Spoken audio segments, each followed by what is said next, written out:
Good morning, अस्सलाम वालेकुम। Rising Pakistan में आपको कहेंगे खुश आमदीद। मेरे साथ हैं मोहम्मद शुएब, मेरे साथ है सबीन फारूक। राइजिंग पाकिस्तान में वेलकम, पाकिस्तान में वेलकम। ये हम इसलिए भी कह रहे हैं चूंकि अब 24-48 घंटे फिर से बहुत अहम हैं।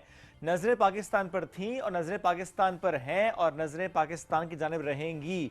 पाकिस्तान, इसका रोल वो चाहे खित्ते के लिए हो, वो चाहे ग्लोबल लेवल पर हो, जिसको एक्नॉलेज भी किया जा रहा है, अप्रिशिएट भी किया जा रहा है। और फिर कल जिस तरह से अमेरिकन प्रेसिडेंट डोनाल्ड ट्रंप ने एक बार फिर जो इंदिया दिया है और पाकिस्तान में यूएस और ईरान के मुज़ाकरात से मुतालिक जो अगला दौर है उससे मुतालिक बात करते हुए कहा है कि हमारा झुकाव पाकिस्तान की तरफ है, हम पाकिस्तान की तरफ देख रहे हैं और अगले 2 रोज़ बहुत अहम हो सकते हैं, एक ब्रेक थ्रू हो सकता है। तो लेट्स सी चीज़ें किस तरफ को बढ़ती हैं। वी रियली होप, क्योंकि फर्स्ट में जिन लोगों ने कहना शुरू किया दिया और डायलॉग जो है, टॉक्स जो है वो फेल हो गई and all that, just imagine कि जब ऐसा कॉन्फ्लिक्ट चल रहा हो, जंग की सूरत हाल हो, बल्कि जंग हो, तो ऑब्वियसली उसमें एकदम तो चीज़ें नहीं रिजॉल्व होती हैं। डायलॉग जो होता है, जो टॉक्स जिनको हम कहते हैं, वो तो एक शुरुआत होती हैं और आहिस्ता आहिस्ता करके नेक्स्ट सेशन में चीज़ें बेहतरी की तरफ जाती हैं।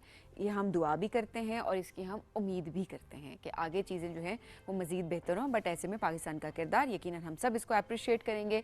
पूरी पाकिस्तानी कौम वो कहाँ पर भी थी, किस भी मुल्क में थी, ग्रीन पासपोर्ट जिसे हम कहते हैं ना, वो उसके फ्लेक्स मार रही थी।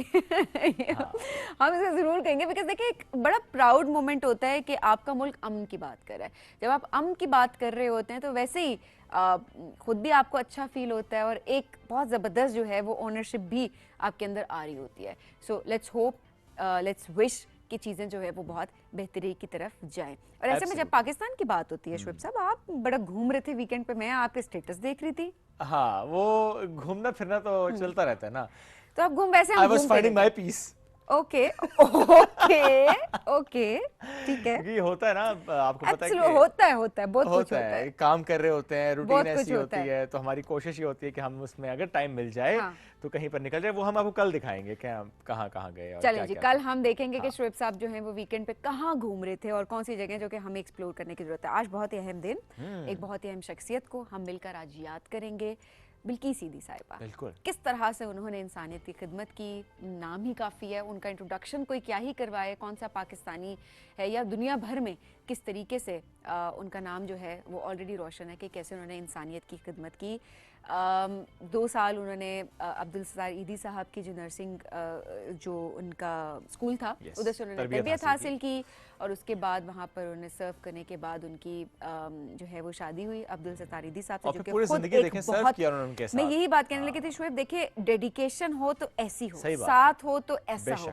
जो हम वफादारी की बात करते हैं, वफादारी हो तो ऐसी हो कि आप इंसानियत के लिए एक जो पावर कपल हम कहते हैं ना, कि पावर कपल जो हम अक्सर डेफिनेशन बयान करते हैं, सो वही एक पावर कपल हमेशा था और हम सबके दिलों में हमेशा ये पावर कपल रहेगा।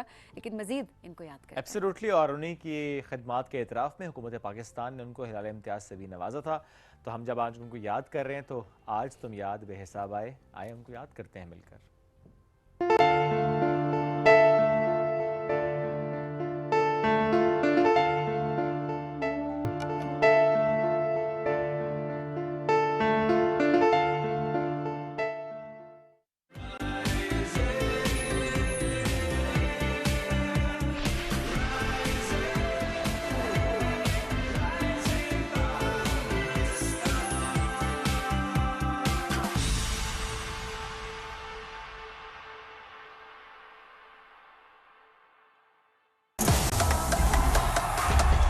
Crush out.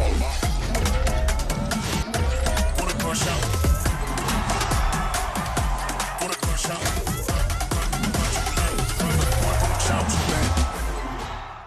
अंकल, एक कुरकुरे। कुरकुरे ही क्यों?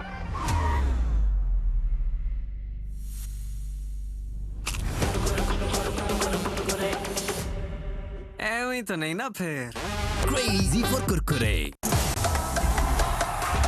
Wanna crush out. Wanna crush out. Wanna crush out.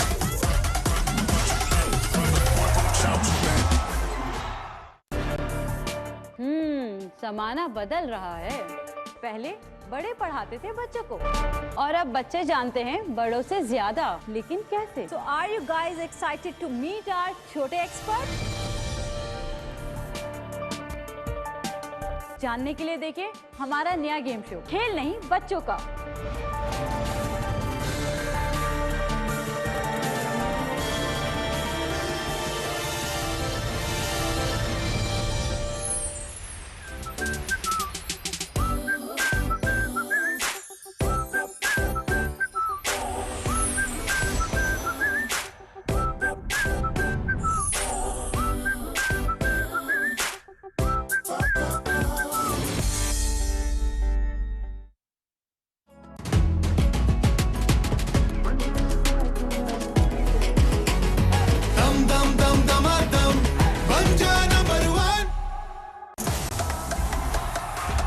Wanna crush out. Wanna crush out. Wanna crush out. Wanna crush out. Uncle एक कुरकुरे। कुरकुरे ही क्यों?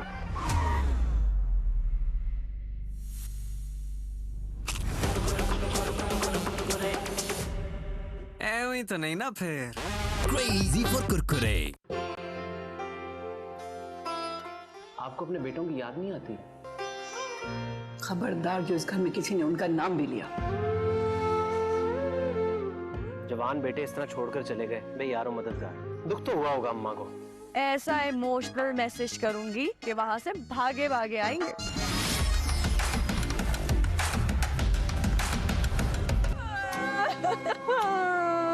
अब मैं क्या करूंगी? कुछ खुशियाँ हैं, कुछ सपने हैं, ये लम्हे तो सब अपने हैं।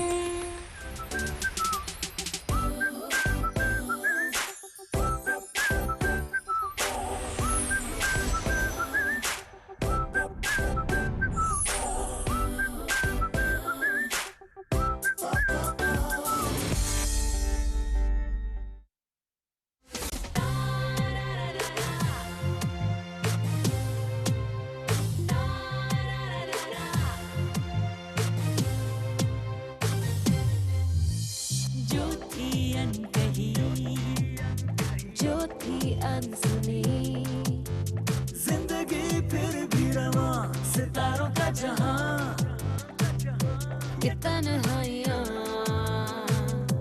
ये परछाइयां, यादों का है समा, सितारों का जहां, सितारों का जहां।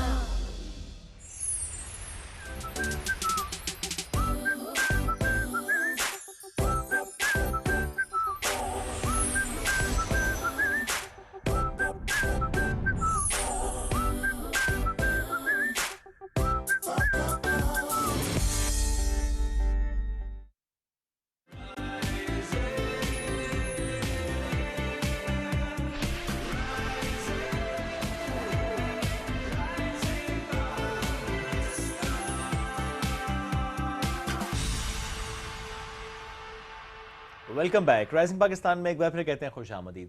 क्लाइमेट चेंज जो कि एक बहुत इंपॉर्टेंट मौजू है, जिसमें बहुत ज़्यादा बात हो रही है, बहुत ज़्यादा काम हो रहा है और ग्लोबल लेवल पर हो रहा है।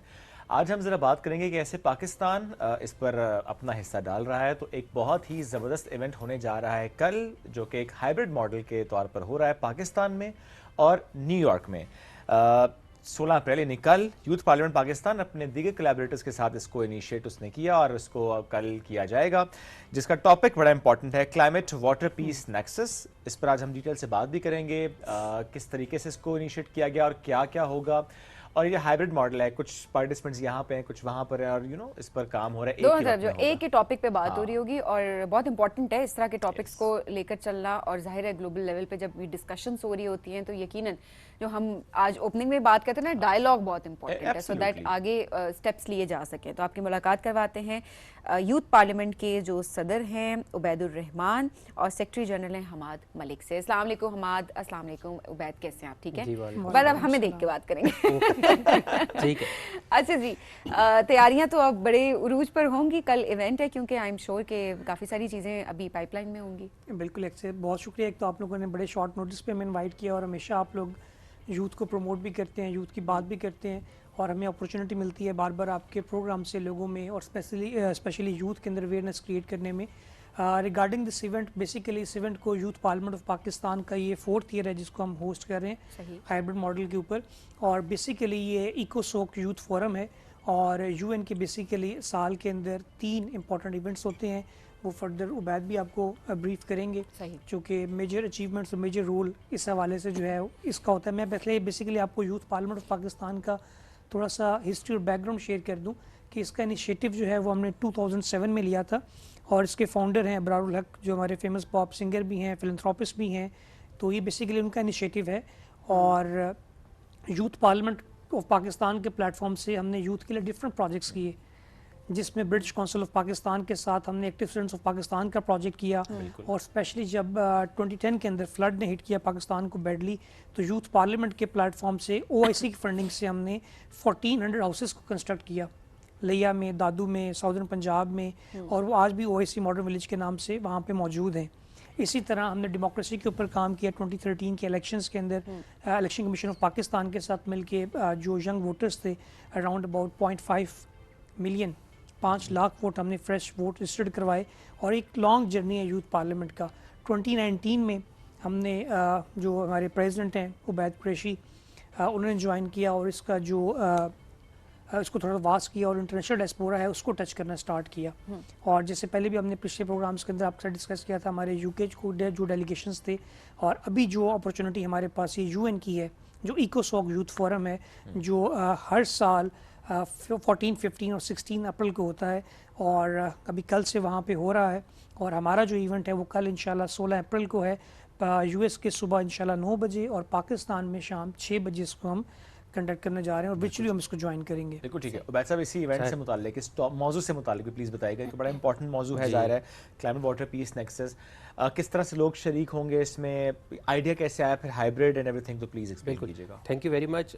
इसमें सिलसिला ऐसा होता है जैसे हम सब सुनते हैं जनरल असम्बली डिबेट जिसमें प्राइम मिनिस्टर डिफरेंट कंट्रीज़ के स्पीच करते हैं एज ए स्पीकर, इसी तरह उनके डिफरेंट इवेंट्स होते हैं। वुमेन एम्पावरमेंट के ऊपर CSW होता है, उसके अलावा यूथ के ऊपर यूथ फोरम होता है, एक SDGs के ऊपर होता है, HLPF होता है। बट ये बाकी इवेंट आप कह रहे हैं क्योंकि इतने ज़्यादा लाइमलाइट में इस वजह से नहीं होते क्योंकि हेड ऑफ स्टेट उस तरह एंगेज नहीं हो रहे होते।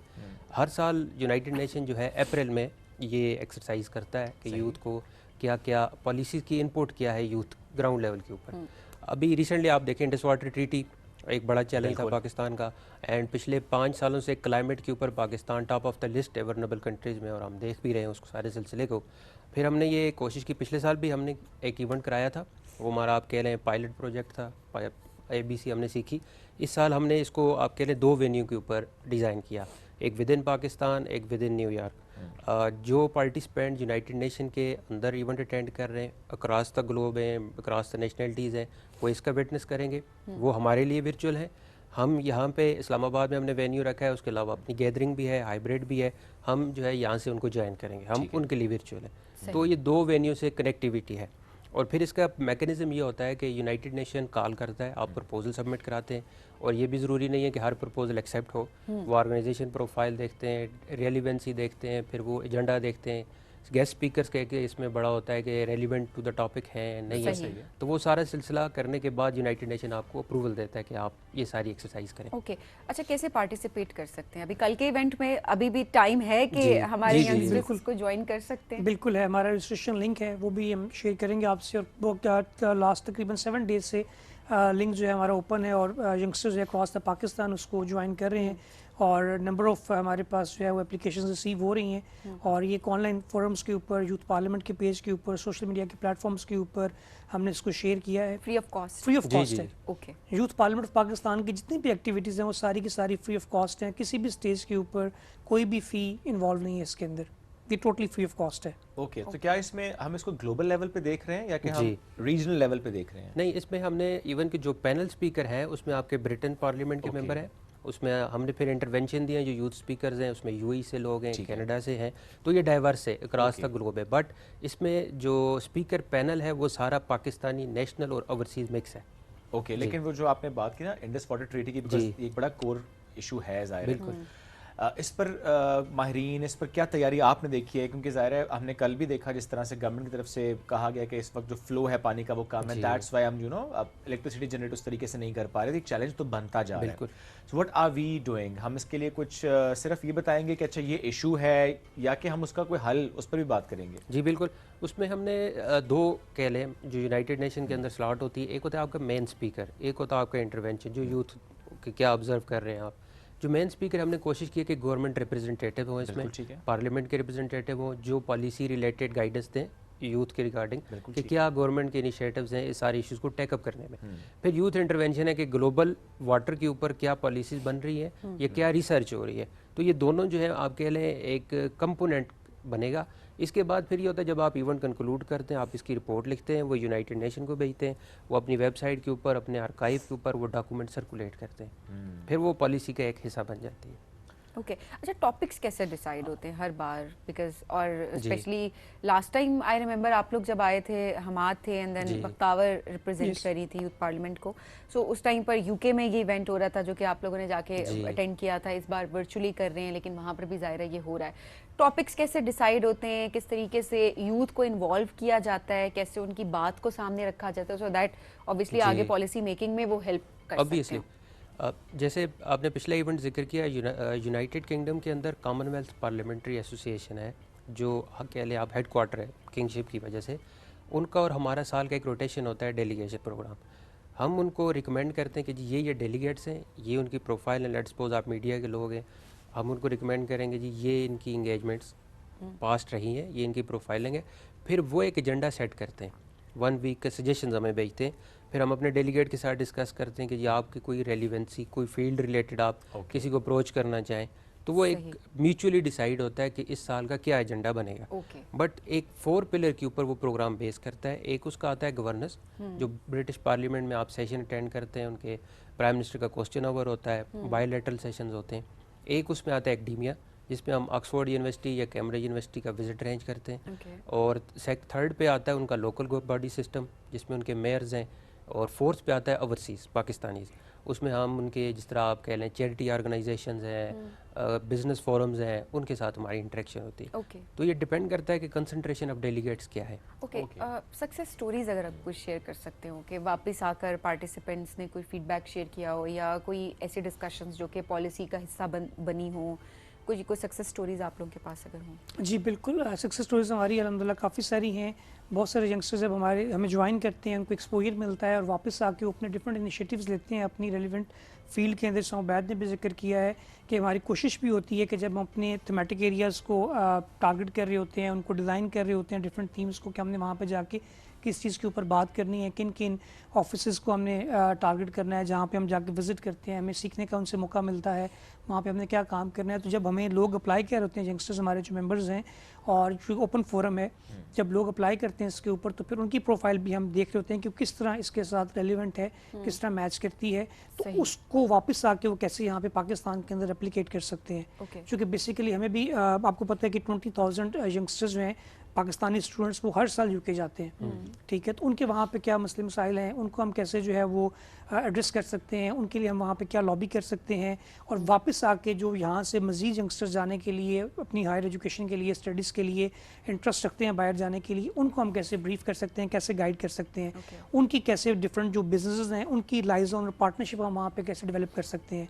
चूँकि बेसिकली जैसे हमारे यहाँ पे यूथ पार्लियामेंट है, इसी तरह यूके के अंदर उनकी यूथ काउंसिल्स हैं, जिसको वहाँ के जो लोकल लॉर्ड मेयर्स वगैरह हैं वो उनको ऑन भी करते हैं, और उनकी भी उसमें डिसीजन मेकिंग और उसमें उनका हिस्सा होता है। बिल्कुल, तो वो बेसिकली उनके साथ भी हमारी जब सेटिंग होती है, तो फिर हम अपना एक्सपोजर, वो अपना एक्सपोजर शेयर करते हैं, और फिर म्यूचुअल अंडरस्टैंडिंग्स के ऊपर एक पेज के ऊपर आके कुछ चीज़ों को डिसाइड करते हैं, ताकि जब नेक्स्ट हमारा विजिट हो तो हम प्रीवियस हिस्ट्री भी शेयर करें उनके साथ, कि जो हमने लास्ट टाइम डिसाइड किया था, अभी हम उसके ऊपर कहाँ पे स्टैंड कर रहे हैं, और उसके ऊपर मजीद उनसे कोई गाइडलाइन भी ले सकें।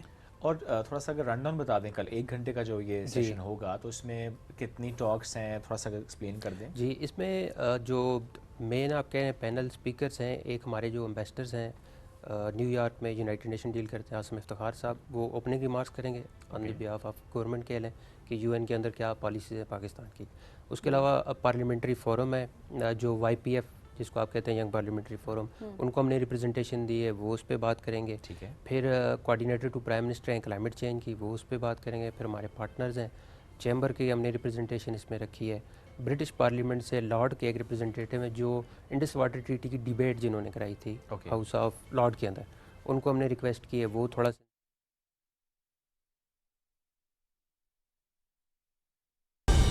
दुरुस्त हर वक्त बर वक्त।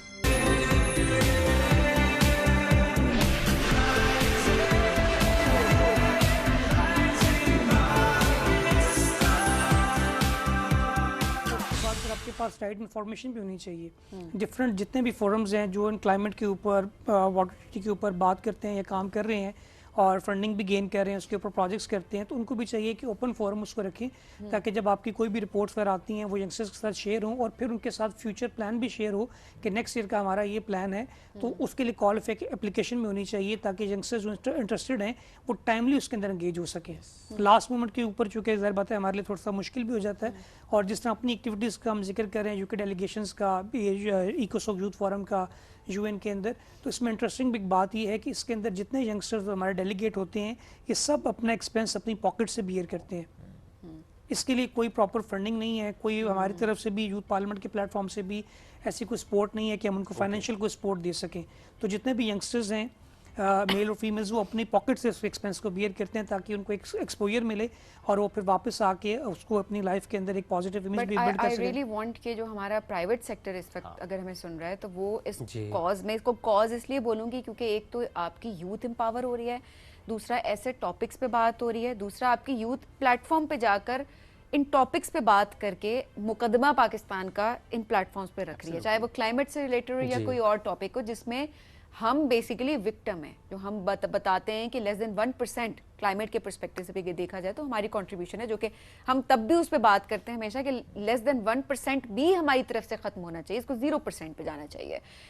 बट इस वक्त प्राइवेट सेक्टर अगर हमें देख रहा है तो वी रियली वांट के यूथ पार्लियामेंट के जितने इवेंट्स हैं उनको इनको हर तरीके से सपोर्ट करना चाहिए फाइनेंशियली, ताकि हमारे ज़्यादा से ज़्यादा यूथ, क्योंकि अभी जितनी कॉस्ट बेयर करनी पड़ती है प्रिविलेज्ड लोग ही जा सकते हैं, ऐसा ही है जो कि क्योंकि हमारे यंगस्टर्स के पास भी उस तरह से अर्न नहीं कर रहे होते, बट हमारा टैलेंट जो है वो हर जगह मौजूद है। तो वी वांट के रिमोट एरियाज से लोग जो कि ज़्यादा वल्नरेबल हैं इस हवाले से वो वहाँ पर जाएं, वो रियलिटीज़ बेहतर तरीके से आगे प्रेजेंट कर सकते हैं। सो इसमें सपोर्ट जो है वो आई थिंक वो, और इसके अलावा भी सबीन जो आपने यूनिवर्सिटी की प्रोजेक्ट्स की बात भी की जा रहा है उसमें इश्यूज अपनी जगह, बट अगर कोई प्रोजेक्ट सामने आता भी है जिसको इतनी एक्नॉलेजमेंट मिल भी रही होती है वो लार्ज स्केल पर नहीं जाता, वो कमर्शलाइज नहीं होता, गायब हो जाता है, वो विन भी कर लेते हैं, कॉम्पिटिशंस में जाता है, उस बहुत बज़ भी होती है, बट उसके बाद it's gone. Lack of resources, lack of funding, yes, तो बड़ा ज़रूरी है कि उसको भी हम बहुत सीरियसली लें, फंडिंग करें उसमें और वाकई मैच्योर करें उसको, मेंटरशिप दें उसको। अगर उसमें कोई इशू है उसके मॉडल को, फाइनेंशियल मॉडल उसका कोई वीक है तो उस पर काम करें ताकि हर डायमेंशन में काम हो सके। Ubaid, thank you very much, बहुत शुक्रिया हमाद आपको ज्वाइन करने के लिए and all the best for the session tomorrow. Thank you very much. नाज़रीन, हम एक ब्रेक की तरफ बढ़ेंगे, ब्रेक से वापस आएंगे, रहिए साथ, ये है राइजिंग पाकिस्तान।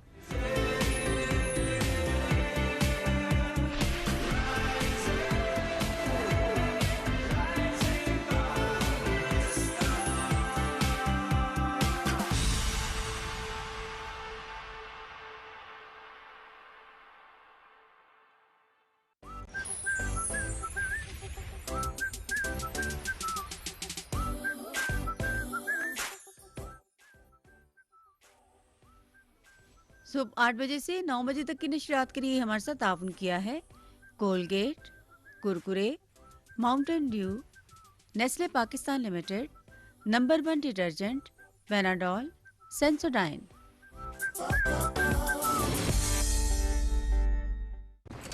अहमद बेटा चलो उठ जाओ। मम्मा, हाँ दांत में बहुत दर्द है। कैविटी है क्या? मैं स्कूल कैसे जाऊंगा? आज फिर स्कूल छोड़ो। ओके मम्मा। तुम ना एक्टिंग स्कूल जाओ, अच्छी कर लेते हो ड्रामेबाज। हर माँ जानती है कि कोलगेट मैक्सिमम कैविटी प्रोटेक्शन का फ्लोराइड और कैल्शियम बूस्ट दे पूरे 24 घंटे तक कैविटी से हिफाजत। 24 घंटे तो कैविटीज का कोई चांस ही नहीं। Colgate maximum cavity protection. Acidity ने की फेवरेट नाश्ते के साथ बड़ी गड़बड़। गड़बड़ गड़बड़ गड़बड़ गड़बड़। इनो ऑन, गड़बड़ गॉन। तेजी से आराम पहुंचाए। इनो। तमाम दवाएं बच्चों की पहुंच से दूर रखें। तबीयत ज्यादा खराब हो तो डॉक्टर से रुजू करें। खुराक लेबल पर दी गई हिदायत के मुताबिक इस्तेमाल करें। दिल और हाई ब्लड प्रेशर के मरीज नॉलेज के मशवरे से इस्तेमाल करें।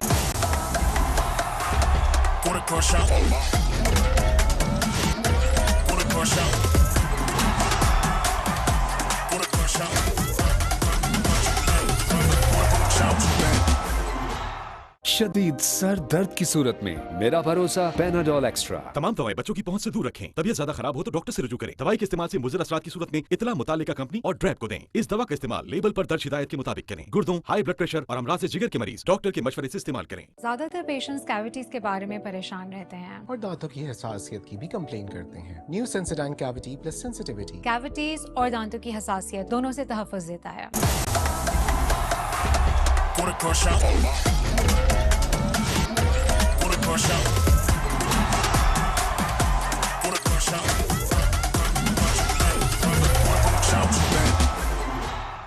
New and improve Sensodyne rapid action 60 seconds में सेंसिटिविटी से आराम देता है। मैं रेकमेंड करती हूँ Sensodyne rapid action because it works. मतलब क्या स्ट्रॉन्गर पेप्सी का? मतलब कमाल। क्या टेस्ट है यार? बहुत टेस्ट है क्या यार? उससे पूछो। Extra fizz, extra taste, stronger Pepsi. Uncle एक कुरकुरे। कुरकुरे ही क्यों? सीन कुछ ऐसा है कि कुरकुरे का कॉर्न से बना क्रंची कड़ाका मिर्ची मसाला मेरी टेस्ट बड्स को पीक मेन कैरेक्टर एनर्जी देता है। कुरकुरे का signature gold flavour serving only wins और मैं अपने कड़ाका एरा में क्रेजी।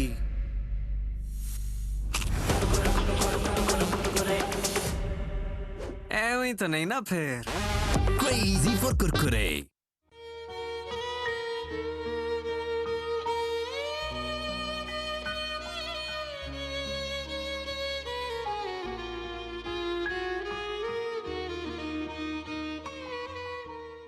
आज के दौर में पूरा खानदान साथ बैठकर बांटे प्यार तो किसे अच्छा नहीं लगता।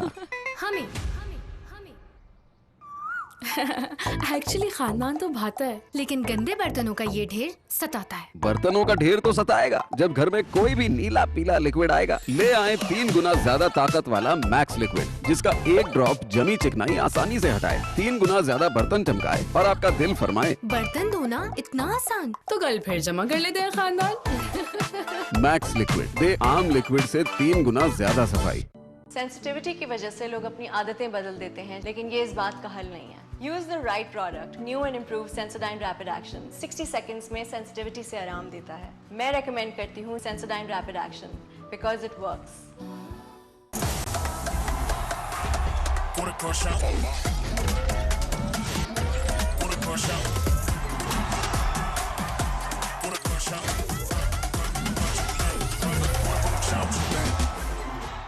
ज्यादातर पेशेंट्स कैविटीज के बारे में परेशान रहते हैं और दांतों की हसासियत की भी कंप्लेन करते हैं। New Sensodyne cavity plus sensitivity cavities और दांतों की हसासियत दोनों से तहफ़्फ़ुज़ देता है।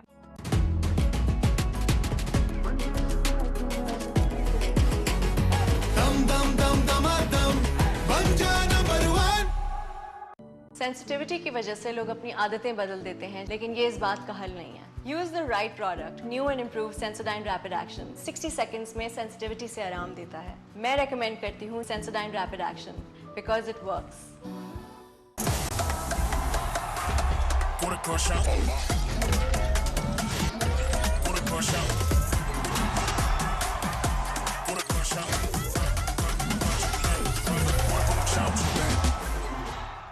New and improve Sensodyne rapid action 60 seconds में सेंसिटिविटी से आराम देता है। मैं रेकमेंड करती हूँ Sensodyne rapid action because it works. Uncle एक कुरकुरे। कुरकुरे ही क्यों?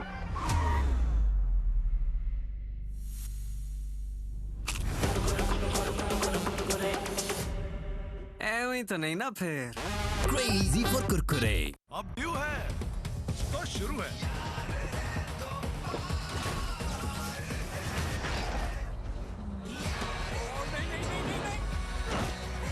ये कमेंट, ये व्यू और ये माउंटेन ड्यू।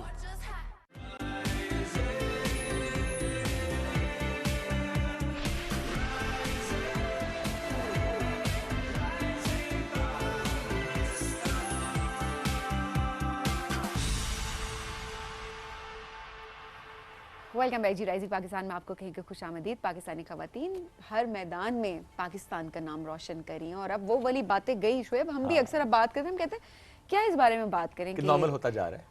अल्लाह का शुक्र, अल्हम्दुलिल्लाह। हम यही बात कहते थे कि इतना नॉर्मलाइज हो जाए कि हमें रजिस्टर ना करवाना पड़े कि जी पाकिस्तानी खातून ने ये कर दिया। एक बड़ी नॉर्मल सी चीज़ हो, हम सिर्फ अचीवमेंट पे बात कर रहे हो, बट आहिस्ता आहिस्ता करके हम भी सुधर रहे हैं लेकिन हम तभी सुधरेंगे इस मामले में जब ऑब्वियसली सोसाइटी अभी बहुत काम करने की जरूरत है, बहुत काम बाकी है, बहुत काम बाकी है। बट हम एक्नॉलेज करेंगे उन खवातीन को जो कि हर तरीके से अपने एम्बिशंस को आगे फुलफिल कर रही हैं, अचीव कर रही हैं और पाकिस्तान का नाम जो है वो रोशन कर रही हैं। हम बात कर रहे हैं चित्राल से ताल्लुक़ रखने वाली असिस्टेंट कमिश्नर सईदा मैमूना से, जो कि पहली खातून हैं चित्राल से जो कि सिविल सर्विसेज में आई। और इकट्ठे 3 खवातीन उस वक्त इकट्ठा उन्होंने सिविल सर्विस को ज्वाइन किया माशाल्लाह। तो let's welcome her. Saeeda Maimoona is with us. अस्सलाम वालेकुम जी, कैसी हैं आप? वालेकुम सलाम जी, आई एम गुड, आप कैसे हैं? अल्हम्दुलिल्लाह बिल्कुल ठीक, थैंक यू सो मच। और इस वक्त आप एफबीआर में ट्रांसफॉर्मेशन डिलीवरी यूनिट के साथ काम कर रही हैं, उसको माशाल्लाह आप लेकर चल रहे हैं। हम उस पर भी बात करें बिकॉज एफबीआर को लेकर, टैक्स को लेकर, टैक्स नेट को लेकर बहुत सी बातें ज़रा होती रहती हैं। तो हम ज़रा पूछें कि अभी वो जो एक कॉन्सेप्ट होता है ना सरकारी दफ्तर और वो जो एक पूरा एक आपके माइंड में फौरन से डेवलप हो जाता है, तो हम सोच रहे हैं कि लेकिन पहले जरा स्ट्रगल से ना बात करें, कैसे शुरू किया, बिकॉज पहले तो हमारे प्लेटफॉर्म एग्जैक्टली, सो क्या जर्नी थी थ्रू आउट? देखिए, हम सबको पता है कि it's not easy for a woman. हाँ, क्योंकि वो कहते हैं कि अगर मर्द को एक चीज़ करनी है तो वुमेन को वो 2 दफ़ा करना होता है या उस हिसाब से इतनी स्ट्रगल करनी होती है, because there are many things to it जो उनको हिंडर करती हैं, उनके स्ट्रगल में हिस्सा बनती हैं।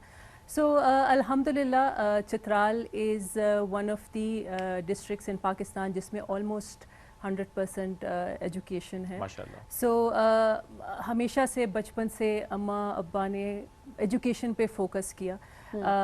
यहाँ तक आज कल मैं गिले भी करती हूँ कि हमें तो कभी आपने किसी फ्रेंड की बर्थडे पार्टी में नहीं छोड़ा, किसी और जगह नहीं, क्योंकि हमेशा इट वाज ऑलवेज एजुकेशन कि जी आपने पढ़ना है, आपने और ख़ुद बैठ के वो जो होता है ना, एक आपके साथ बैठ के एक पेरेंट बैठता है और 2 घंटे 3 घंटे हर दिन लगाता है। Now that I think of, it's more of my parents' struggle as well as it was of mine. और कोई वो फ़र्क नहीं था कि जी ये बेटा है तो इसको अच्छे स्कूल में पढ़ाना है, ये बेटी है तो आई थिंक ये चीज़ें जब आप बचपन में ही आपके पेरेंट्स आपको इस तरह से सपोर्ट करते हैं, क्योंकि आप तो बच्चे होते हो, ऑफ कोर्स आपको अपना अच्छा बुरा इतना नहीं पता होता।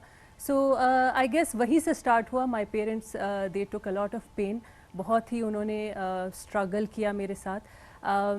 तो अल्हम्दुलिल्लाह वो जैसी जर्नी आगे जाती गई तो मुझे पहले तो शौक़ था पॉलिटिक्स का।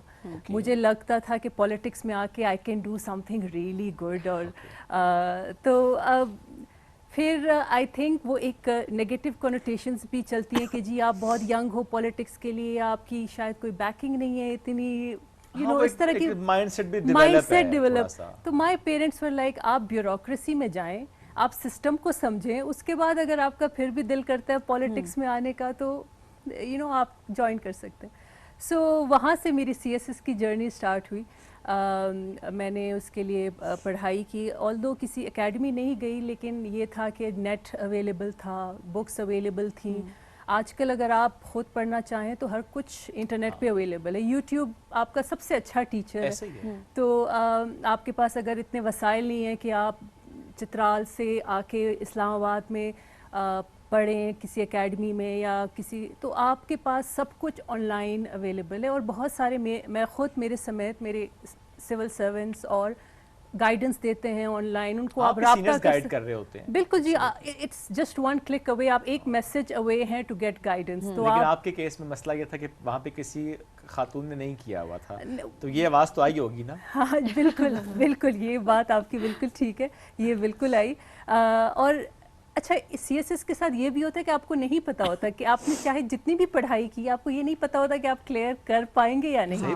So that is always one thing जो बैक ऑफ द माइंड भी चलता है। तो साथ साथ मैं अपनी वकालत भी कर रही थी और साथ साथ मैं पढ़ भी रही थी। सो अल्हम्दुलिल्लाह इसमें मेरा अपना शायद कोई कमाल नहीं है, अल्लाह की मेहरबानी है और उसके बाद मेरे अम्मी अबू की दुआएं हैं that I am here today. तो या it was quite the struggle, but I think everything जब भी आपके पास तरह स्ट्रगल होती है, आपके पास एक अपॉर्चुनिटी होती है। तो जैसे आपने कहा कि I was the first female from, तो ये मेरी एक अपॉर्चुनिटी थी। I could be the first female from Chitral to qualify. तो मैंने उसको कभी एज ए नेगेटिव नहीं देखा, हमेशा एज ए अपॉर्चुनिटी देखा। तो I think that also motivated me कि जी अगर किसी ने नहीं किया, why can't I do it. And that moment CSS crack हो गया, if you can recall that particular moment. So 4-5 दिनों से ना ऐसे आ रहा था कि जी आज आ रहा है रिजल्ट, आज आ, वो जो होता है एक सही। तो वो शेर आया वाली कहानी हो गई थी कि जब आया तो आपने कहा अच्छा। फ्राइडे को मुझे याद है मैं I was taking a nap और वो कह रहे थे आज तो आएगा रिजल्ट। मैंने कहा 4 दिनों से कह रहे हैं, कुछ पता नहीं चलता, so just let's sleep. When I woke up I had so many calls, इतनी ज़्यादा कॉल्स मुझे आई हुई थी मेरे फ़ोन पे। और तो किसी ने लिखा था कि जी ये सईदा मैमूना आप हैं, और एक क्वेश्चन मार्क। मैंने कहा या अल्लाह फिर मैंने क्या कर दिया। आई डोंट नो, बिकॉज कोई बता नहीं रहा था कि what is happening. So I call that friend of mine, I said खैरियत है, लाइक, एंड शी सेड आपने CSS क्वालिफाई किया। एंड आई वाज स्टन्ड, मुझे बिल्कुल समझ नहीं आ रही थी कि मैंने क्या बोलना है, बिकॉज मैंने एक्सपेक्ट नहीं किया था। जैसे कि मैंने आपसे कहा कि CSS जैसे एग्जाम्स में आप एक्सपेक्ट नहीं करते कि होगा नहीं होगा, you leave it to God और फेट कि किस्मत में हुआ तो अल्लाह ने चाहा तो हो जाएगा। खैर then I called my parents and we were very teary, बहुत हम फ़ोन पे रोए। वो चित्राल में थे, मैं पेशावर में थी। तो काफ़ी हम फ़ोन पे हमने आंसू बहाए, खुशी के आंसू जो मेहनत रंग ले आती है। हाँ जी, but it was a good surreal moment, अच्छा लगा था काफ़ी जी अल्हम्दुलिल्लाह। इर्द गिर्द की आवाज़ें, जैसा शुएब ने बात की ना कि इधर उधर से कुछ तो सुनाई दिया गया होगा, कोई ऐसा सेंटेंस जो कि उस टाइम पर दिमाग में घुमा हो जब CSS क्लियर किया कि मुझे किसी ने ऐसे बोला था और उस चीज़ ने मुझे मोटिवेटेड रखा थ्रू आउट। कुछ वो रिश्तेदार भी होते हैं, दोस्त भी होते हैं, पड़ोसी भी होते हैं, ज़्यादातर रिश्तेदार होते हैं। बिल्कुल ठीक है। अच्छा मेरा रूटीन क्या होता था CSS में, उस रूटीन से ही मैं आपको ये बात, इसका जवाब मैं आपको दूंगी कि मैं यूजुअली रात को पढ़ती थी, क्योंकि मेहमान भी होते थे, काफ़ी डिस्टर्बेंस होती है दिन के टाइम पे, तो मैं रात को पढ़ती थी और सुबह के टाइम ज़्यादा मैं नैप्स या सो रही होती थी। तो जो भी रिश्तेदार आते थे घर पे, वो उनको अम्मी बताती थी कि जी ये CSS की तैयारी कर रही हैं, तो वो शायद ये सोचते हो कि इतना सो के कौन CSS की तैयारी करता है। हर दफ़ा तो सो ही रही होती है जब हम आते।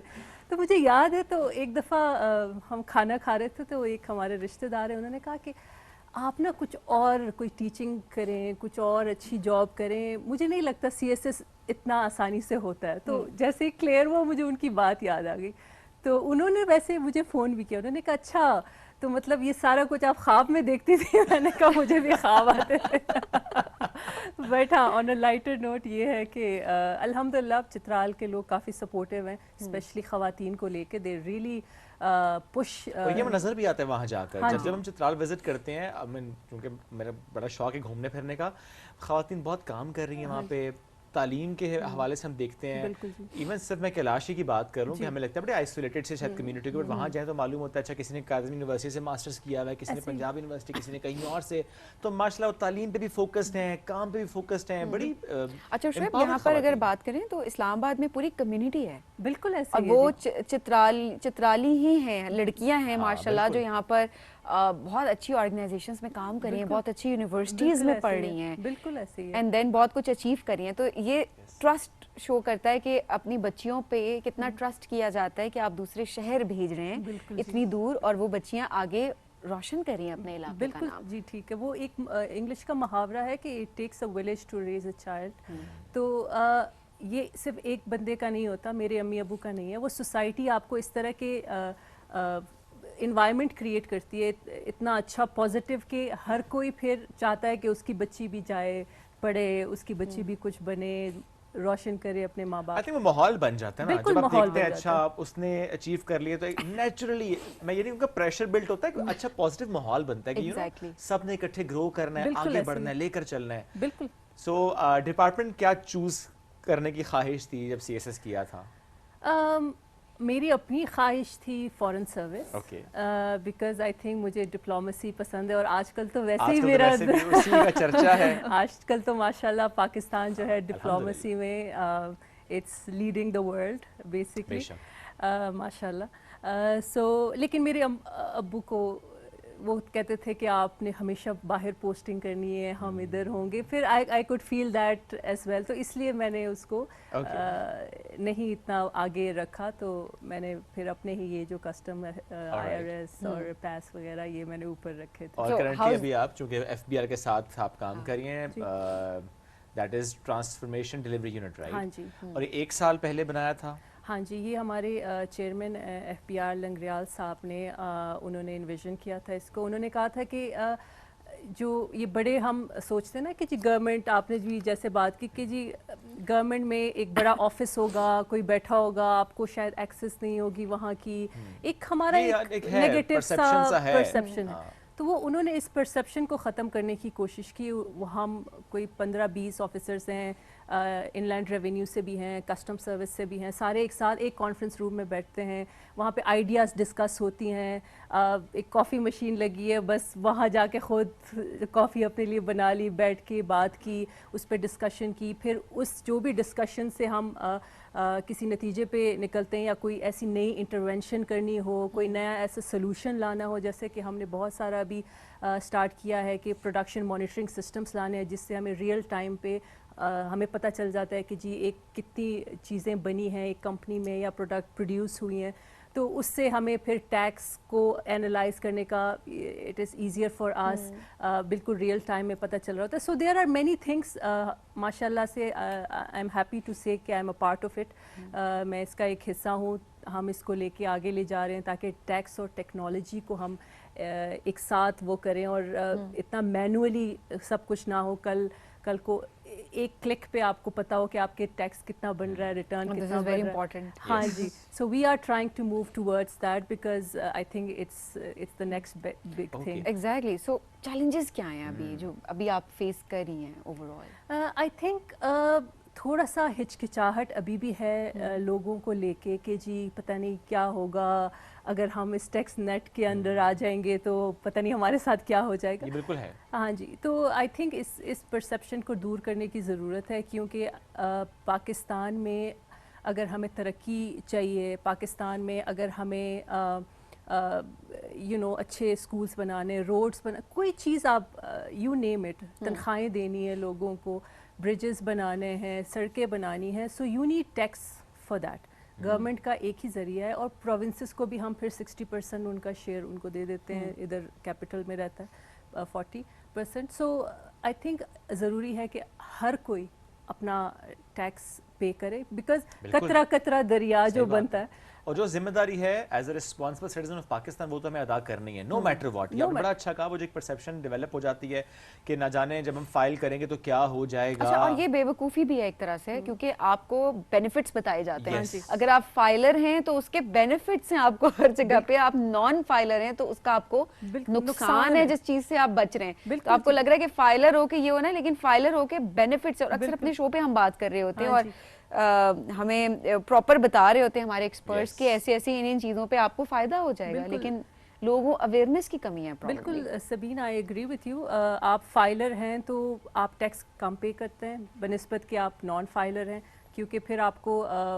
100% ज़्यादा टैक्स पे करना होता है, चाहे आप गाड़ी ले रहे हैं, चाहे आप ज़मीन ले रहे हैं या कुछ भी। तो there are many benefits of being a filer, तो ये इसका होना चाहिए लोगों को इस बात का पता। एब्सोल्युटली। अच्छा, अभी चंद रोज पहले एक और चीज़ भी सामने आई कि सोशल मीडिया कंटेंट क्रिएटर्स के हवाले से कि जी अगर इतने व्यूज होंगे तो इतना टैक्स पे करना पड़ेगा, तो आपका क्या होगा? मैं बता रही थी आपका क्या होगा, टेंशन तो हुई होगी। माशाल्लाह you are also very famous, आपको बड़ा लोग फॉलो करते हैं। हाँ जी, but I have not monetized it. मैं सिर्फ इसलिए कंटेंट क्रिएट करती हूँ ताकि लोगों को CSS के हवाले से अवेयर कर सकूँ, वुमेन के चैलेंजेस के हवाले से अवेयर कर सकूँ, और लाइक हम सिविल सर्विस में क्या कर रहे हैं, क्या नया, ताकि थोड़ा लोगों का परसेप्शन इस सिविल सर्विस के हवाले से चेंज हो। बिकॉज हमें लगता है कि हम बहुत काम कर रहे हैं, लोगों को लगता है शायद कुछ नहीं कर रहे, तो वो जो गैप है कहीं बीच में, तो वो दूर करने के लिए। बट आपकी बात ठीक है, हमने देखा है कि बहुत पॉपुलर हमारे यूट्यूब स्टार्स हैं और टिकटॉक स्टार्स हैं जो कि बहुत कमाते हैं और लेविश लाइफस्टाइल दिखाते हैं, शादियां दिखाते हैं, पैसे उड़ाते हैं, डॉलर्स उड़ाते हैं, बिल्कुल जी, गाड़ियां लेकर आते हैं, बड़ी बड़ी गाड़ियां, बंगले गिफ्ट करते हैं, पैसों के बुके गिफ्ट करते हैं। बिल्कुल जी। तो हम ये कहते हैं कि अगर एक तनख्वाहदार बंदा जिसकी सिर्फ शायद लाख तक या उससे भी कम तनख्वाह है, वो अगर टैक्स देता है, तो अगर आप इतना कमा रहे हैं तो प्लीज़ कंट्रीब्यूट पाकिस्तान के लिए।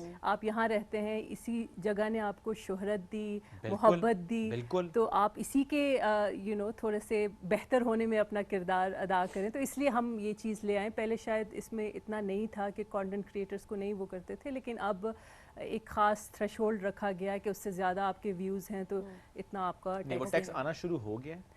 ये हम अभी जब रिटर्न्स आएंगी इंशाल्लाह 30 जून के बाद, तो होपफुली आ जाएगा। ओके, क्योंकि हर साल हम ये देखते हैं ना मैमूना के वो जो हमने एक मुकर्रर किया होता है ना हदफ टैक्स का, अब ज़ाहिर है हम उसके हवाले से बात ज़रूर कर रहे होते हैं। ऑफ कोर्स उसमें हमारे कुछ हिंड्रेंसेस भी हैं, इसमें ज़रा IMF की बात भी कर रहे होते हैं, बहुत सी और चीज़ें हैं जिस पर जिक्र हमारा हो रहा होता है। बिल्कुल जी। इस साल क्या स्टेटस है हमारा जब हम टैक्स कलेक्शन की बात करते हैं? जी अल्हम्दुलिल्लाह पिछले साल से we are going on a very positive note, बेहतर जा रहा है। लेकिन अगेन हम, क्योंकि टैक्स सिर्फ मैंने नहीं देना, सिर्फ आपने नहीं देना या किसी एक बंदे ने नहीं देना, it's a joint effort.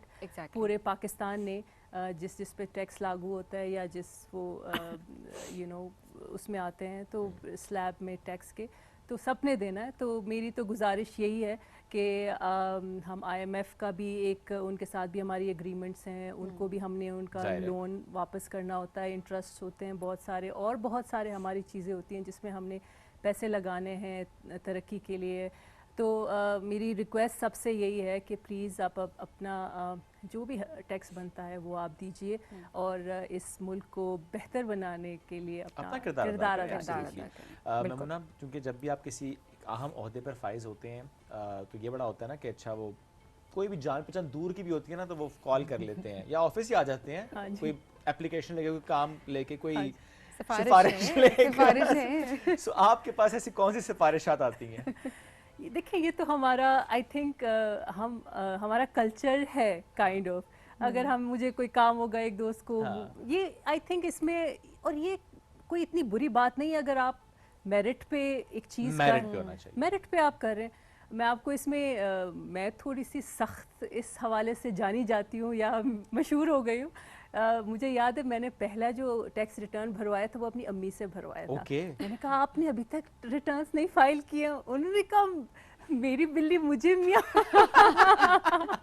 So that was kind of a thing कि तो मुझे कहते हैं अगर आपने अपनी माँ को नहीं बख्शा तो आपने किसको बख्शा? आपने तो फैमिली में सबके टैक्स रिटर्न फाइल करवाए होंगे। मैंने कहा जो जिस पे बनता है सबने करना है। लेकिन चेंज तो घर से शुरू होता है ना, दैट इज इम्पोर्टेंट कि आप अपनों को भी फैसिलिटेट ना करें, बल्कि बड़ा ज़रूरी है कि आप उनको भी लेकर आए सिस्टम में। बिल्कुल जी, आप बिल्कुल ठीक कह रहे हैं। अगर मेरे घर वाले नहीं भरते और मैं बाहर जाके लोगों को नोटिस दे रही हूँ कि जी आप रिटर्न भरें, ठीक है, may be they would not know, but मेरा अपना ज़मीर भी तो एक है जो मुझे ये कहता है कि जी आप खुद अपना तो देखें पहले जो लोगों को, तो you have to walk the talk. तो आपने करना होता है, पहले खुद से स्टार्ट करना होता है, and charity begins at home. बिल्कुल। Work life balance, how are you maintaining this? Alhamdulillah, I'm single, so it's going pretty well. रिश्ते तो आते होंगे। इतनी eligible। So it's going pretty well. I have a lot of time to spend with my. नहीं, so I mean sorry, यहीं पे रुकते हैं। मुझे प्रेशर होता है ना, देखें वैसे तो मर्द पे भी होता है कि औरत पे बहुत ज्यादा होता है। हाँ जी। कि अच्छा फैमिली का सबसे पहले प्रेशर होता है गेट मैरिड। सो आपके ऊपर प्रेशर तो होगा। बिल्कुल ना सिर्फ फैमिली का बल्कि एक सोसाइटी में जब आप किसी शादी पहला सवाल ये होता है शादी में जाते हैं या किसी के घर भी जाते हैं तो वो मुफ्त मशवरा के तौर पे भी दे देते हैं कि जी देख हमें खाना ख्याल है आपको शादी कर लेनी चाहिए। हाँ बिल्कुल नहीं आपकी चार ऑप्शंस भी बताते हैं। वैसे हमारा भी ख्याल है कि आपको शादी कर लेनी चाहिए। क्यों नहीं की? नहीं बात ये है कि मुझे ये लगता है कि ज़रूरी just for the sake of getting married आपको नई शादी करनी चाहिए। जब प्रेशर में तो बिल्कुल नहीं करनी चाहिए। हाँ। बिल्कुल प्रेशर में तो बिल्कुल नहीं करनी चाहिए। और मैं तो सख्त खिलाफ हूँ कि आप यंग बच्चे बच्चियों की शादियाँ कराते हैं ज़बरदस्ती। उनको थोड़ा सा आप पढ़ने दें, उनको अपना थोड़ा सा एक करियर बनाने दें, थोड़ा ज़िंदगी को समझने दें। अगर आप उनको करियर का इतना नहीं भी है तो ज़िंदगी को समझने दें, बिकॉज शादी इज़ नॉट अ गेम, कोई खेल नहीं है, आपने पूरी ज़िंदगी गुजारनी है। सो आई बिलीव कि इंशाल्लाह when the time is right, when the person is right basically, तो ज़रूर क्यों नहीं। क्या क्वालिटीज़ क्या हैं कि मैरिट क्या सेट हुआ है अभी तक जो नहीं मिल सका परफेक्ट पार्टनर? सबीन देखें अभी तक तो आई थिंक पहले CSS था, उसके बाद मेरी ट्रेनिंग थी, उसके बाद मैं स्कॉलरशिप पे चली गई पढ़ने के लिए। अब वापस आई हूँ तो अब थोड़ा मैं शायद मूड बना रही हूँ, ओके कर लेनी चाहिए। So you never know next time जब हमारे शो पे हैं तो एक let's see हो सकता है एडिशन और 7 वाला सोफा खाली ना हो सकता है। जो भी हो लेकिन बहुत अच्छा हुआ आपके लिए, हमारी बहुत दुआएं आपके साथ हैं। आपने बड़ा अच्छा कहा कि वो राइट टाइम ये बहुत ज़रूरी होता है, राइट पार्टनर ये बहुत इंपॉर्टेंट होता है। आप ज़रा पहले अपने आप को समझते हैं, आप अंडरस्टैंड करते हैं और ये कुछ जल्दी का डिसीजन होता भी नहीं है। और हमारा एक मसला और भी, हमने शादी को पूरी जिंदगी समझ लिया है। हाँ जी। It's part of your life, part of life, but आपकी पूरी जिंदगी उस डिसीजन पे डिपेंडेंट है। सो आपने किस तरीके से वो डिसीजन लेना ये बहुत जरूरी है। नहीं मैं बात करूं सभी अक्सर होता है ना, हम सवाल मैरिड है नहीं है, मैरिड है नहीं है, और जिंदगी वहीं से शुरू वहीं करता। और करियर के हिसाब से खवातीन को तो बहुत ज्यादा इस चीज को इस पे आपकी सॉरी सबीना मैं आपकी बात काट रही हूँ। आपकी बात से मुझे याद है अक्सर मैं अपने इंस्टाग्राम पे लाइव क्वेश्चन आंसर सेशन रखती हूँ। तो यकीन माने अगर 100 सवाल आते हैं उसमें 99 ये होते हैं कि या तो मुझसे शादी कर लें या आप शादी कब कर रही हैं। इसके अलावा और कोई सवाल नहीं होता। मैं कहती हूँ आप कोई CSS का पूछें, कोई और चीज़ स्कॉलरशिप्स का पूछें। मैं चिवनिंग पे गई थी तो मैं अक्सर मैं इनकरेज करती हूँ आप पूछें ताकि मैं आपको ये चीज़ें बता सकूँ। लेकिन नहीं, हमारी लोगों को बहुत शौक है। हाँ मतलब चलो अम्मा अब्बा खानदान को तो होता ही होता है। अच्छा वैसे जो लाइव क्वेश्चन आंसर से ना, ये तो मैंने तो छोड़ दिए ये करने। पता है क्यों? इसी तरह कितने अजीब अजीब मैसेजेस आना शुरू हो जाते हैं। लोग काम की बातें बड़ा कम पूछते हैं कि आपसे करियर से मुतल्लिक बात कर लें, कोई प्रोडक्टिव सवाल कर लें जिसका जवाब दे के किसी को फायदा हो सके। जिस तरह अक्सर लोग क्वेश्चन आंसर सेशन रखते हैं तो मैं भी अक्सर सवाल करती हूँ कि मैं उनसे कुछ सीख सकती हूँ। से बड़ा ज़रूर है। लेकिन इसी तरह के ना मतलब अक्सर होता है beautiful, what is your skin care routine और पता नहीं क्या क्या और ब्ला ब्ला। बिल्कुल यही बात है ना, ये ड्रेस कहाँ से लिया, एग्जैक्टली इस तरह के इतने क्वेश्चंस। और खैर उस तरह के भी जो आपने बताया इतने क्रीपी कुछ कमेंट्स आना शुरू हो जाते हैं। या आई मीन ये सारी चीज़ें कि मैंने तो छोड़ दिया वो एक के बाद मैंने कहा मैंने तो करना ही नहीं है अब कभी, बस दैट्स इट। बिकॉज लोग नहीं उस पर प्रोडक्टिव बात कर रहे होते। नहीं I agree, I completely agree. मैं कहती हूँ जी आस्क CSS क्वेश्चंस या आस्क एनी क्वेश्चन, तो बस यही चल रहा होता है। बट खैर उनकी भी क्यूरियोसिटी होती है क्योंकि हमारे जैसे मुआशरे में बहुत यंग रिवाज है शादियों का। और एक काइंड ऑफ एक वो समझते हैं कि जी शादी नहीं हुई, एक अजीब सा उनको वियर्ड समझते हैं इस चीज़ को।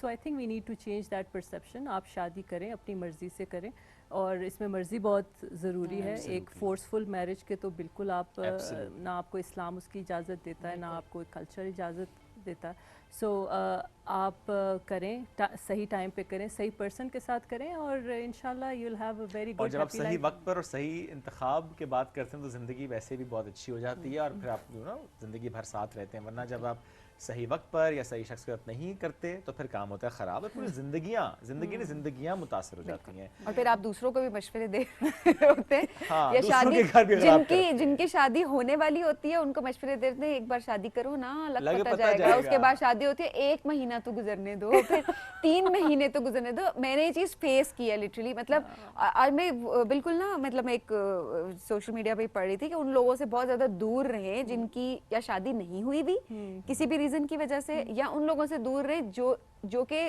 खुशवली मतलब खुशी वाली शादी में नहीं है, हैप्पीली मैरिड नहीं है। सो ये दो लोग जो है ना, ये आपकी ज़िंदगी, इनके जो कमेंट्स होते हैं ना, एक मैरिड लाइफ को बहुत मुतासिर करते हैं। किसी की ज़िंदगी ठीक गुजर सकती है, अप्स एंड डाउन्स तो होते हैं, ऐसी बात नहीं है, बट बाज़ों का आपका एक कमेंट जो है वो किसी के जहन पे इतना असर अंदाज हो सकता है कि उसकी पूरी ज़िंदगी, उसकी पूरी सोच बदल सकती है अपने पार्टनर के लिए। So be careful with your words and advises. बहुत इंपॉर्टेंट है कि ध्यान रखें जब भी किसी से बात करें, कोई भी मशवरा दे, मुफ्त के मशवरे देने की ज़रूरत नहीं भी होती। मैं गुनाह आखिर में कोई मैसेज जो कि आप देना चाहती हैं पाकिस्तान? जी, मेरा मैसेज यही है कि अपने जो भी, मैं तो क्योंकि as a deputy commissioner inland revenue अब फ़िलहाल बात कर रही हूँ, आप अपने टैक्स के रिटर्न्स भरें, आप अपना किरदार अदा करें इस मुल्क को बेहतर बनाने के लिए, और जो भी आपका बनता है। सेकेंडली, ये ख़वातीन को मेरा ये पैगाम है, जो भी लड़कियाँ बच्चियाँ मुझे सुन रही हैं, चाहे किसी भी पाकिस्तान के किसी भी कोने में, कि आप यू कैन डू इट। आपका एक माइंडसेट है कि शायद मैं ये नहीं कर सकती, कोई भी चीज़, चाहे वो पढ़ाई है, वो CSS है, वो कोई और एग्ज़ाम है, आपको ये शायद लगता होगा कि आप नहीं कर सकती, but it's all in the mind. आपका दिमाग अगर कहता है नहीं कर सकते तो 100% आप नहीं करेंगे, लेकिन अगर आप ख़ुद को कहते हैं आप कर सकते हैं, you can do it. So मेरा मशवरा ये है कि जी, keep at it, push at it. आप शायद CSS के लिए पढ़ के क्वालिफाई ना करें, लेकिन CSS के पढ़ने की उस जर्नी में आपको इतना कुछ सीखने को मिल जाएगा कि you will get other so many opportunities, इतनी और आपको अपॉर्चुनिटीज़ मिलेंगी कि आप उसमें कामयाब होंगे। बेशक ऐसे है। Saeeda Maimuna, thank you very much, साथ मौजूद थी आप, it's so great to have you. Thank you जी। और टैक्स जमा कराएं, ये बहुत ज़रूरी है। और जो बिल्कुल टैक्स नेट में नहीं थे, जिनको लाने की बात हो रही है, वो तो लाजमी आए, ये बहुत ज़रूरी है। डॉलर्स कमाते हैं, टैक्स नहीं भरते, काम ठीक नहीं करते। ब्रेक लेंगे, वापस आएंगे, स्टे विद अस।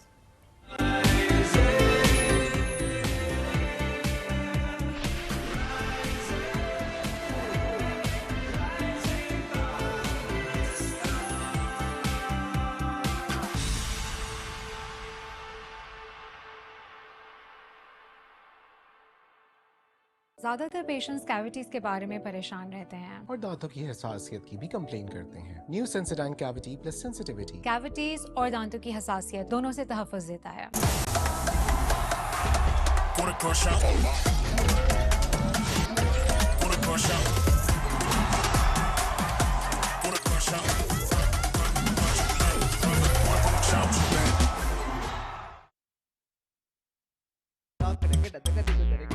एसिडिटी ने की फेवरेट नाश्ते के साथ बड़ी गड़बड़।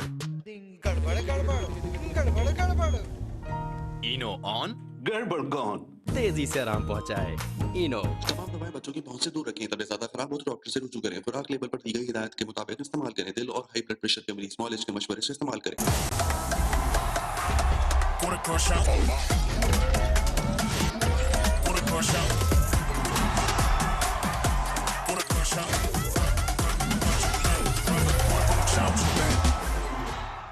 New and improve Sensodyne rapid action 60 seconds में सेंसिटिविटी से आराम देता है। मैं रेकमेंड करती हूँ Sensodyne rapid action because it works.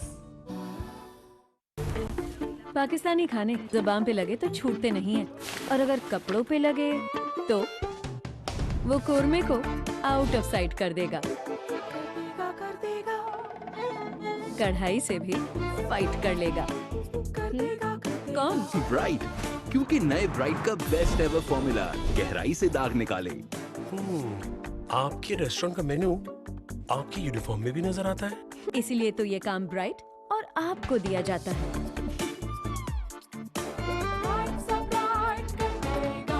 New and improve Sensodyne rapid action 60 seconds में सेंसिटिविटी से आराम देता है। मैं रेकमेंड करती हूँ Sensodyne rapid action because it works. Uncle, एक कुरकुरे। कुरकुरे ही क्यों? सीन कुछ ऐसा है कि कुरकुरे का कॉर्न से बना क्रंची कड़ाका मिर्ची मसाला मेरी टेस्ट बड्स को पीक मेन कैरेक्टर एनर्जी देता है। कुरकुरे का signature gold flavour serving only wins, और मैं अपने कड़ाका एरा में क्रेजी।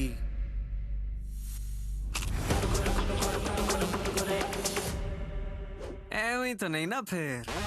Crazy for Kurkure. हर इंसान के पास एक कहानी होती है, कामयाबी की, मोहब्बत की, कुर्बानी की, और हर कहानी सुनने के लायक होती है। द नाइट शो में हम सुनेंगे वो कहानियां जो दिल को छू लें। मैं हूं फराह सादिया और होगी आपसे मुलाकात द नाइट शो में।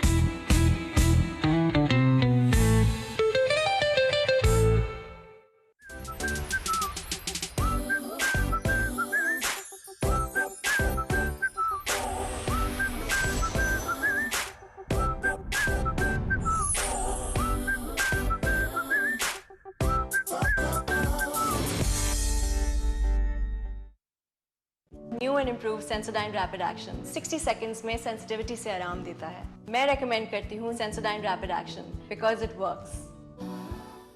शदीद सर दर्द की सूरत में मेरा भरोसा पैनाडोल एक्स्ट्रा। तमाम दवाएं बच्चों की पहुंच से दूर रखें। तबीयत ज्यादा खराब हो तो डॉक्टर से रुजू करें। दवाई के इस्तेमाल से मुज़र असरात की सूरत में इतला मुतालिका कंपनी और ड्रैप को दें। इस दवा का इस्तेमाल लेबल पर दर्ज हिदायत के मुताबिक करें। गुर्दों, हाई ब्लड प्रेशर और अमराज जिगर के मरीज डॉक्टर के मशवरे से इस्तेमाल करें। New and improve Sensodyne rapid action 60 seconds में सेंसिटिविटी से आराम देता है। मैं रेकमेंड करती हूँ Sensodyne rapid action because it works. Uncle एक कुरकुरे। कुरकुरे ही क्यों?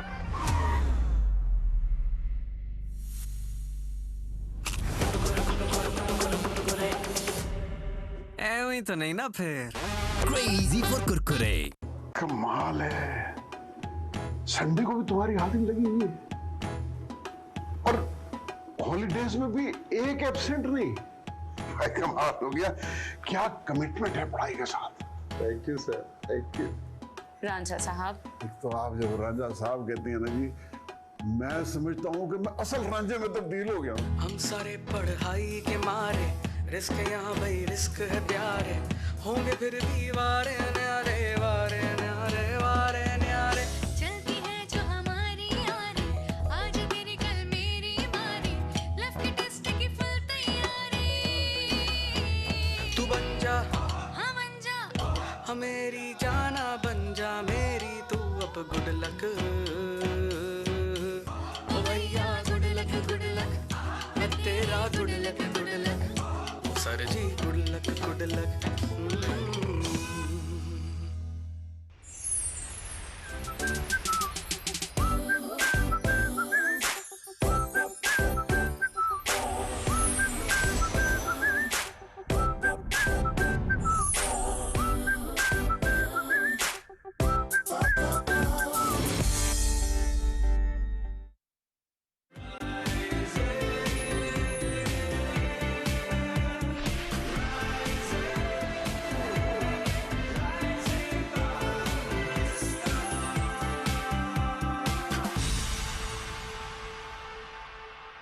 Welcome back. Art and the artist हमारा सेगमेंट, और आज इस पर बात करनी इसलिए भी ज़रूरी है क्योंकि आज पूरी दुनिया में इसका दिन मनाया जा रहा है। तो let's celebrate art and let's celebrate artist. और इस साल का जो थीम है बड़ा इंपॉर्टेंट है, a garden of expression cultivating community through art.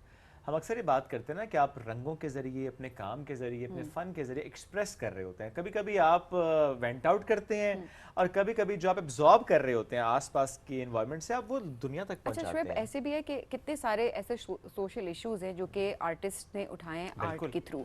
की पेंटिंग्स में प्रॉपर जो एग्जीबिशंस होते हैं वो अब थीम बेस्ड एग्जीबिशंस होते हैं, वो क्लाइमेट से रिलेटेड हो या कोई और वायलेंस के हवाले से हो, वुमेन एम्पावरमेंट के हवाले से हो, काफ़ी सारे ऐसे टॉपिक्स हैं वो उसकी थीम रख दी जाती है और उसके बाद उस थीम के अंदर जो है वो हर कोई अपने तरीके से उस आर्ट को एक्सप्रेस करता है। तो देखिए ये भी एक तरीका है कि वहाँ पर जितने लोग मौजूद हों या सोशल मीडिया पर वो आर्ट जा रहा हो तो उस हवाले से डिबेट होती है, डायलॉग होता है, बात होती है, लोग उस हवाले से उस टॉपिक को हाईलाइट कर रहे होते हैं थ्रू आउट।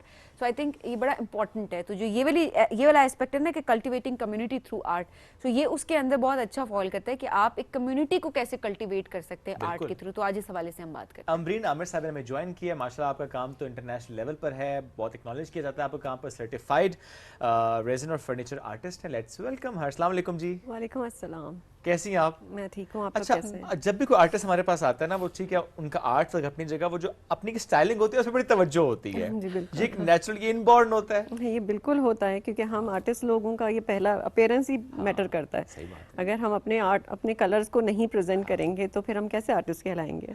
आर्टिस्ट वाकई इनबॉर्न होता है या कि विद टाइम आप सीख भी सकते हैं? मेरा अपना ख्याल है कि बाय बॉर्न होता है, इसलिए क्योंकि वो अंदर से ही आपको एक फीलिंग हो रही होती है कि मुझे सबसे पहला ब्रश उठाना है और अपने आप मतलब कलर्स के थ्रू अपने फीलिंग एक्सप्रेस करनी है। आपको लोगों को बताना है कि मैं बहुत एक तरह से आर्टिस्ट हूँ और मुझे इसी के फील्ड में जाना है। तो मेरा भी यही था, मैं बाय बॉर्न आर्टिस्ट थी।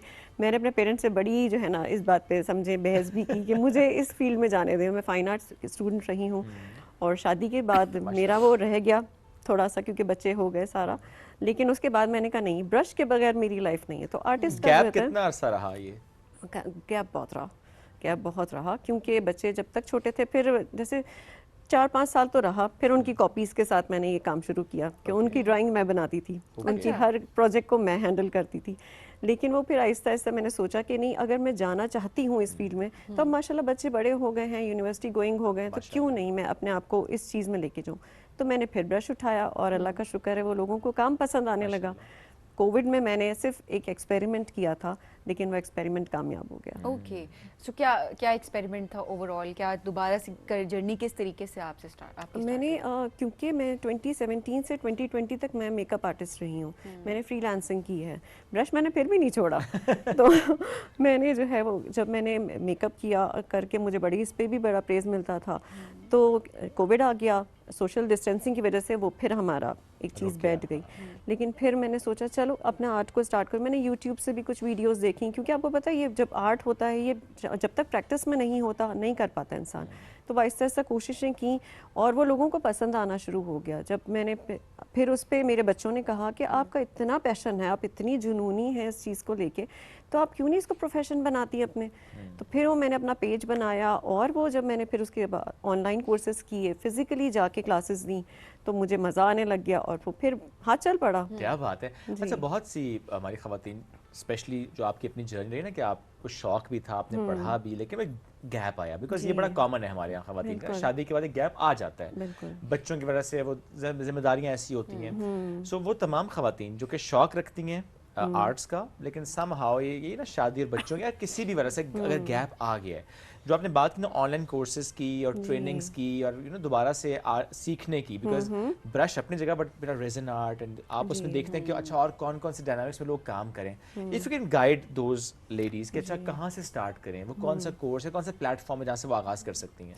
देखिए, सबसे पहले तो हमारे पास यूट्यूब ही है। अगर ऑनलाइन करना है तो यूट्यूब पे हर वीडियोस मौजूद हैं, आप करना चाहें। लेकिन अब तो पाकिस्तान में टैलेंट बहुत बढ़ता जा रहा है, लोग ऑनलाइन क्लासेस भी देते हैं, मैं खुद भी क्लासेस देती हूँ। ऑनलाइन नहीं, मैं फिजिकल देती हूँ, क्योंकि मुझे ऐसा लगता है कि रेजन को बहुत ज़रूरी है, जब तक आप उसको अपने हाथों में ना प्रैक्टिस ना करें, आप उसको डाइल्यूट ना करें, आप उसके जो होता है क्वांटिटी होती है, किस तरह मेजर करते हैं, किस तरह कलर उसको करते हैं, डाइल्यूट करते हैं, तो जब तक वो नहीं करेंगे नहीं हो पाएगा। लेकिन अगर आप ऑनलाइन घर बैठे करना चाह रहे हैं तो यूट्यूब से बड़ा प्लेटफॉर्म अभी तक तो नहीं है। तो बहुत और आसानी भी है, घर बैठे आप कर सकते हैं। लेकिन जो आप ऑनलाइन क्लासेस देती हैं, क्या शेड्यूल होता है? स्पेशली अगर रेजन आर्ट के बारे में हम बात करें तो वो क्या कितने वीक्स पे मुश्तमिल कोर्स होता है, थोड़ा सा बता सकते हैं? बाकी फीमेल्स को आप कैसे सपोर्ट कर सकती हैं? जी, मैं ऑनलाइन तो नहीं देती क्योंकि मुझे लगता नहीं है कि रेजन हम सिखा सकते हैं।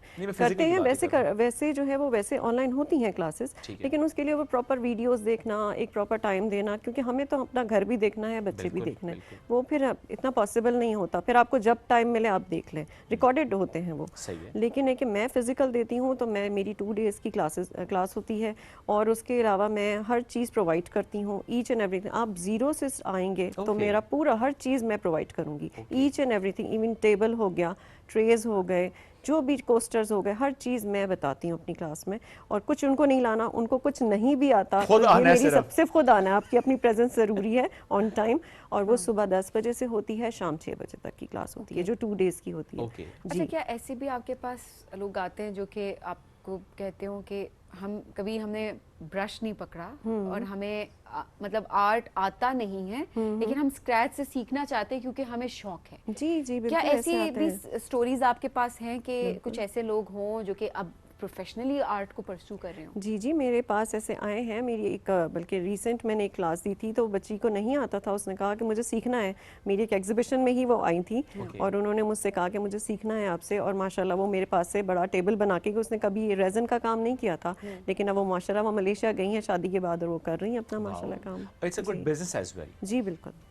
उसके लिए आपको सीखना पड़ता है डिजिटल मार्केटिंग, बिकॉज आजकल दौर ऐसा है। हाँ, सीखना तो ज़रूरी है हर चीज़ में, आपको पता है। वो तो हम अभी भी मैं सीख रही हूँ, मेरा वो पीरियड तो ख़त्म ही होता, कि क्योंकि नई नई चीज़ें आती रहती हैं, नए नए हमें जो है वो कभी कोई टेक्सचर में आ रहा है, कभी रेजिन में आ रहा है, तो हमें तो खुद सीखना पड़ता है। हम अभी तक उसी लर्निंग प्रोसेस में देखने पड़ते हैं, दुनिया में ट्रेंड्स क्या चल रहे हैं, ऑब्वियसली वो तो फॉलो करना पड़ता है। लेकिन उसके अलावा हमें सोशल मार्केटिंग बहुत ज़रूरी है, क्योंकि अब तो और बहुत आसान हो गया है।